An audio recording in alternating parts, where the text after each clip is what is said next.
I'd like to welcome you to a special presentation. This is a part of our series on self-empowerment, offering people what insights I believe might motivate them, inspire them, maybe intrigue them to make some positive changes in their lives. The question I'm going to ask and the theme of this discussion is the following: do we choose our lessons, or does the universe choose them for us? And if so, what happens when we're tested? What happens when we pass or fail these tests?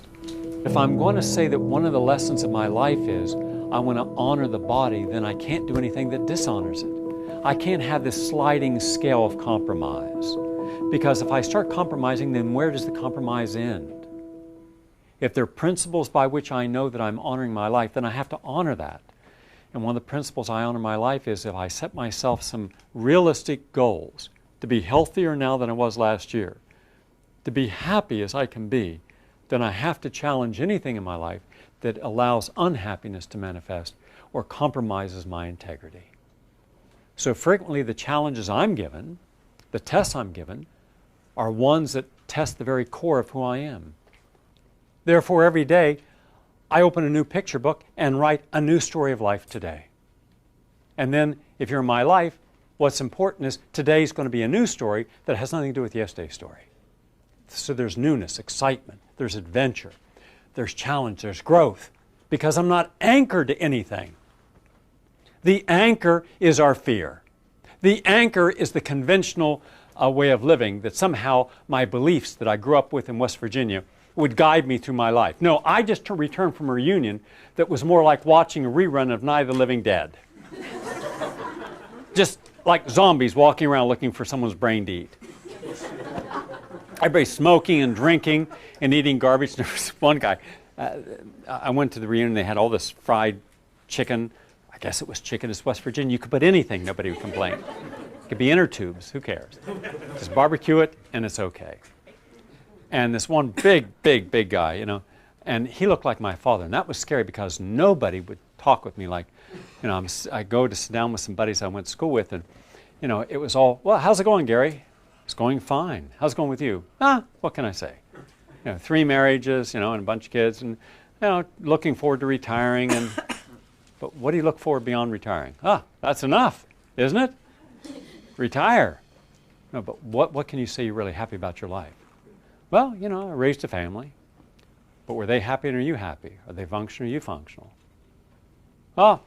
What's functional? And all the while, not a single concept that they could change anything in their life or would want to. In fact, I offered everyone in my graduating class an opportunity to come join me in my branch down in Florida, and I'd put them through a whole detox. Of course, free, just to help them regain their life. Nobody, nothing, like I never said it. That's the fear. That's where you're not only looking at the exit, you're glued to it. Right? I'm telling you, someone took their psyche and glued it to the exit. They might wave to me, but that's it. There's no growth there. And it was sad. You know how sad it is to see people who had no life? All they had was an existence, and no lessons did they learn because they didn't believe any lessons outside of high school or college were relevant. So every time they were tested, they simply adapted to the pain of their test. And when you adapt to the pain of a test, all you then know is pain. So you develop a tolerance for pain, a tolerance for deception. We have a tolerance for everything negative. What if you made intolerance a part of your growth? You will not tolerate the negativity. You will not tolerate deception. You will not tolerate limitation. You will not tolerate closed-mindedness. My goodness, you'd have to surrender an awful lot of people in your life, wouldn't you?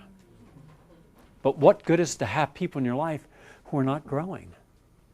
What's the point? Because one or two things are going to happen. You either have to stay where they're at, or they're going to have to stretch to where you're at.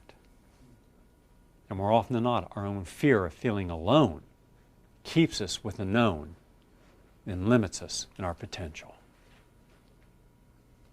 Think of that. I know people that live in the same neighborhood as their parents instead of living where they ideally could live because of fear. It's their life. Let them live it. But live your own life. I don't believe in this thing of being around our family. Because our family's miserable, we should live there and go over and be miserable too. That's stupid. But being a free thinker, that's dangerous. Gary, you're not serious. You should commit yourself to one person, have a family, settle down. No! I don't want to settle down. If I did, I'd be like everyone else. God, I don't want to be boring and stuck. Well, no, you can still have fun. Well, I don't think so. Not from what I see. I'm counseling these people.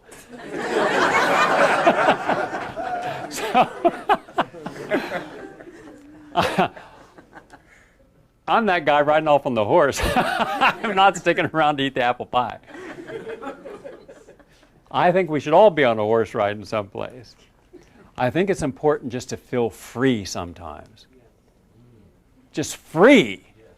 Man, do we have a hard time with the idea of free. Now, you can still be in relationships and be free. Doesn't mean you can't be. But you got to respect your own autonomy and respect other people's autonomy. That goes against the whole basic flaw in the foundation of our beliefs. You're only a somebody if you're in a relationship. You're a nobody until you get there. And thank God you finally get there, because you made everyone nervous until you did. Everybody's making these judgments about you without knowing you or caring about you. They only care what you represent to them, because you're a mirror to what they're not. And when people dislike something in themselves, they're reflected upon someone else. So you're merely the reflection of everything they fear. So the more insecure they are, the more insecure they expect other people to be. They identify and associate with other people's pathologies, but not their own. So now you're not telling the same stories that they're listening to or hearing or telling other people. You're doing something original. You have your own life. You're not afraid of being alone because you're not lonely. You're not afraid of other people because you respect life. And you're looking for what is human in the other person, not just objectifying. And all they're doing is objectifying. Are you Catholic? Are you Jewish? Are you Protestant? Are you rich? Are you poor? Are you educated or not? Are you in business, MBA, BA, BS, PhD, clinical, not? By the time you've finished, you feel like someone's taken a razor and just cut you in 3,000 pieces, taken one piece and saying, this is who you are. If that's who I am, that one piece, then what about all the other pieces you didn't identify? Then they got a problem with that. If I'm looking at someone, I want to see the whole person there. I want to see them at the level that they function. I want to see their life energy. I want to connect with what's real. I don't believe we should be connecting with the illusion of what we'd like in another person, but the reality of what they are. But there's where your intuition comes in. You must have the power to see inside the person at what their core is. Because in the end, sooner or later, you're going to find out.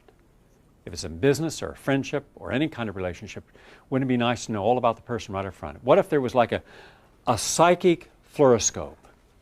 You get to see everything, no secrets. Whoa! And you think, I didn't know all this about you. I'm going to pass on it. Yeah, but I'm dressed right, Gary. I know, but your brain's not. And there's a manipulation in there, and there's an insecurity in there, and you're just attached with everything from your past. And if I accept you, I got to accept everything from your past. So your story is going to be an unrelenting story of your past. I don't care about your past. I care about you in this moment. Now, can you be present in this moment?